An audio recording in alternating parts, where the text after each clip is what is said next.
Ito na nga ata yung araw na kailangan natin magpaalam sa ating Z500. Sa kasamaang palad nga guys, kailangan na nating i-let go ang ating first big bike.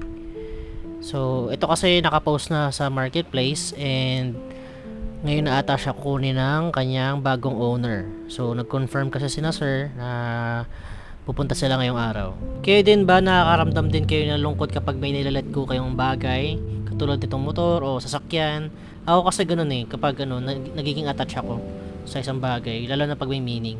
Parang ewan lang, yung nakayakap pa sa motor Pero syempre kasi, itong bike kasi na to, memorable sa akin to kasi ito yung first big bike ko, tsaka dito ako natutong mag-manual sa motor. Kahit 3 buwan pa lang sa akin tong bike, yun nga, naging special na rin sa akin to. Kaya kung sino po ang makakakuha nitong aking motor, sana po ingatan nyo po siya pag nakuha nyo po. Okay guys, andito na yung aampon sa ating Z500. Ayan, shoutout kina sir.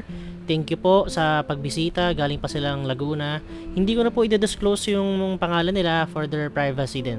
Ayan, so check yung bike, yung overall condition, and syempre yung pinaka-importante, yung paperworks. Which is, sobrang linis naman yan kasi syempre, yun nga, tayo yung first owner yan. Binili natin tong ating bike ng brand new sa Kawasaki mismo. So, yan, double check lang ng mga resibo and papers. And, ayun, after ng konting kwentuhan, ayan, pumirma na sila sir. So, shoutout kina sir, thank you sa pagtitiwala. For sure, iingatan nyo tong bike na to, kaya nag-go na rin ako.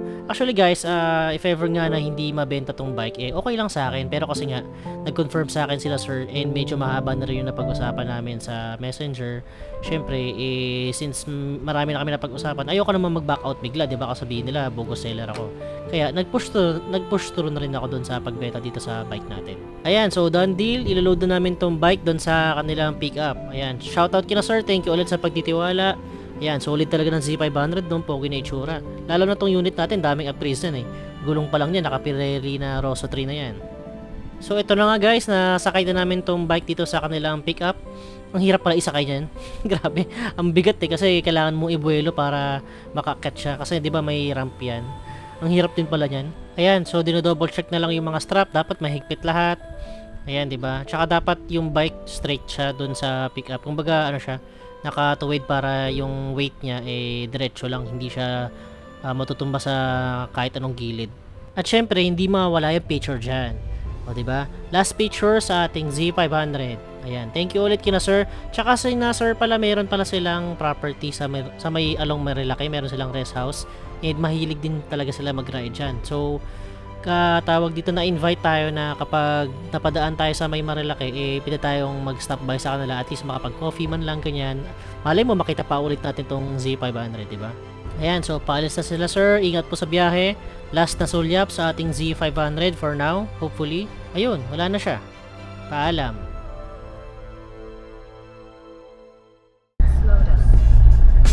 Yun guys, welcome back sa ating videos. So, kung makikita nyo nga sa mga previous clips natin, nabenta na natin yung ating Z500. So, sabi nga nila, if one door closes, another one opens. So, ngayong araw, samahan nyo ako kasi titingin tayo ng bagong bike. O, diba? Yeah. Medyo na-excite ako guys, sorry. Pero, yun nga, may titingnan tayong bagong bike. Meron tayong dalawang prospect ngayon. Dalawang bike. So guys, ang titingnan natin is second hand bike na. Hindi na tayo mag-brand new. So tatanungin nyo, bakit? Ba't hindi ka mag-brand new na lang? Ganyan. So kwento ko lang guys, kasi di ba nag-start tayo mag-motor 5 months ago, something like that. Nagsimula tayo sa scooter kasi nga parang practice lang, ganyan-ganyan. Saka sabi ko, gusto ko chill lang naman yung dito lang sa area, dito lang sa area namin, dito lang, di naman ako lalayo. So, kumuha tayo ng Yamaha na Fascio. So, brand new yun. Nangyari, nabitin tayo. Kumbaga, parang nagsawa ba agad. So, 1 month lang sa atin yun. Binenta agad natin. So, medyo lugi talaga kasi, yun nga, brand new natin nakuha. Siyempre, ang resale value niyan kapag kahit sabihin nating 1 month pa lang sa'yo, mababa na talaga. Tsaka, ang medyo pa diyan, marami tayong upgrades na ginawa agad doon. Nagpapalit tayo ng shocks, ng rear shocks. Nagpakabit tayo MDL. So, yun nga, nagsawa nga tayo dun sa Fascio. 1 month lang binenta agad natin. Akala ko kasi tatagal sa atin, ngayon nabitin tayo. So, after natin benta yung Yamaha Fascio, sabi ko, sige, mag-big bike na tayo. Ikuha na tayo nung, yun nga yung Z500. Sabi ko, tatagal, okay na to, dito na ako, mag-settle na ako dito, tatagal tayo sa bike na yan. So, kumuha tayong brand new, di ba? C500. Siyempre, pagkabili natin, ang ginawa ko agad doon, nalilitan kasi ako sa gulong doon, yung stock na gulong.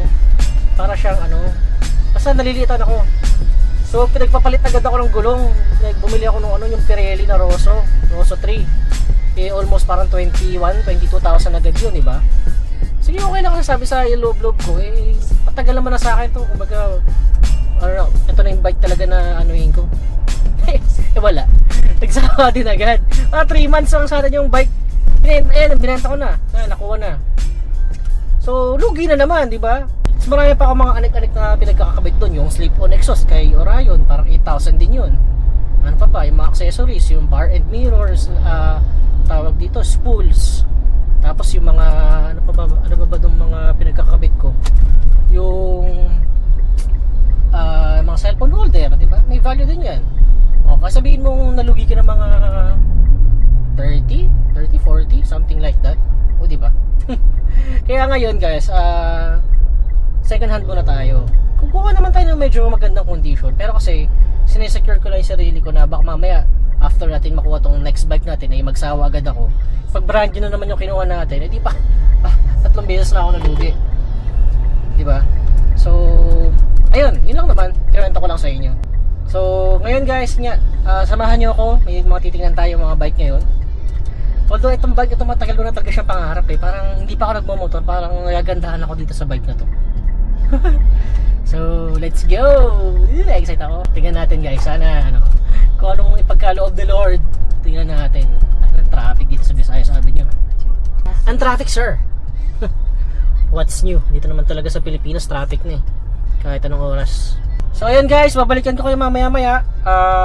Update ko na lang kayo kung anong status ng bike. Check natin. Okay? Peace out. Okay guys, andito na tayo sa may first prospect natin. So check lang natin yung bike.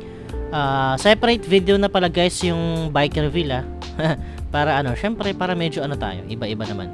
So sa next video natin i-reveal yung bike.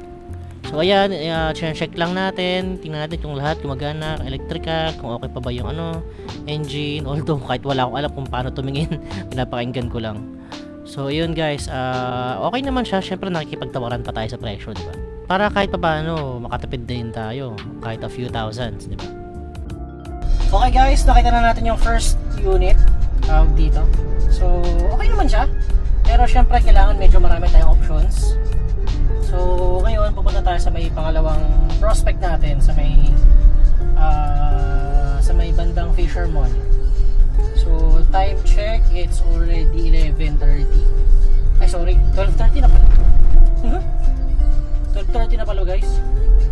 So, yun nga, pupunta tayo ngayon sa may Fisher Mall. ETA natin 24 minutes.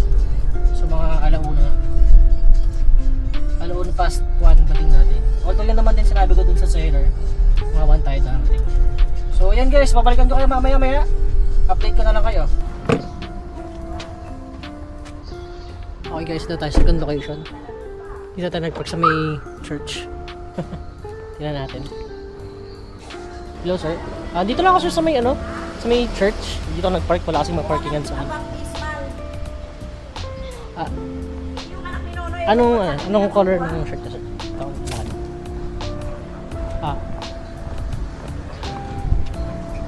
Yung pangalawa sir. Okay. Dito ako sa labas sir. Ayan, yan nakita. Hey Paps. James sir. James po. Pwede ako mag-record sir? May mag-vlog ba yan? Hindi, wala. Ayan sir, soft start yan. Sige. Ito yung bike. Wala naman siyang issue sir, no? Wala, issue yan. Siguro magmula, ano ba? Yung start nito, Friday. Okay guys, nandito na tayo sa second unit. Ewan ko guys, nung nakita ko tong unit na to, parang eto na talaga eh. Ewan ko, nung nakita ko siya parang may spark eh. Char. Pero ewan ko, marami na kasi akong pinuntahan din actually. Hindi lang tong tawag dito, hindi lang tong 2 ton na naka-vlog ngayon. Pero before kasi nagtitingin-tingin na ako, hindi ko lang dino-document. Pero kasi yun nga, itong unit na to nung nakita ko, parang alam mo yun, pag nakakita ka ng bagay na Parang ito na talaga yung para sa'yo. May nararamdaman kang ganun. Nag-make sense pa ito pinagsasabi ko. Pero yun nga, parang ito na ata yung kukunin natin. Pero syempre pag-uusapan muna natin yung history, tapos kung malinis ba yung papers, and if makakatawad pa tayo, syempre, di ba? Pero ewan, mukhang ito na talaga guys eh. Tingnan natin, update ko kayo. Tsaka sa lahat ng unit na nakita natin na ganito, ito yung parang pinaka maayos pa, kumbaga pinaka fresh na nakita natin. Tsaka mapapansin mo naman yun eh, kahit visual inspection lang, kahit hindi ka masyado marunong sa kotse o sa motor kung paano tumingin ng yung paano tingnan ng technical, mapapansin mo naman eh, kahit visual inspection lang, di ba? Katong motor na to guys, ito pala yung gusto kong kulay niya. Marami kasing colorway to eh, pero ito yung pinaka gusto ko. So ito, check lang naman yung history kung kailan siya last na maintenance, yung change oil ba, para alam ko kung kailangan ko na magpa-change oil right after na, if ever makuha ko tong bike na to, yun nga, ma-change oil ko siya agad. So yun guys, pinulo natin yung trigger. So ayun, kukunin na natin tong bike, nakapag-decide na tayo.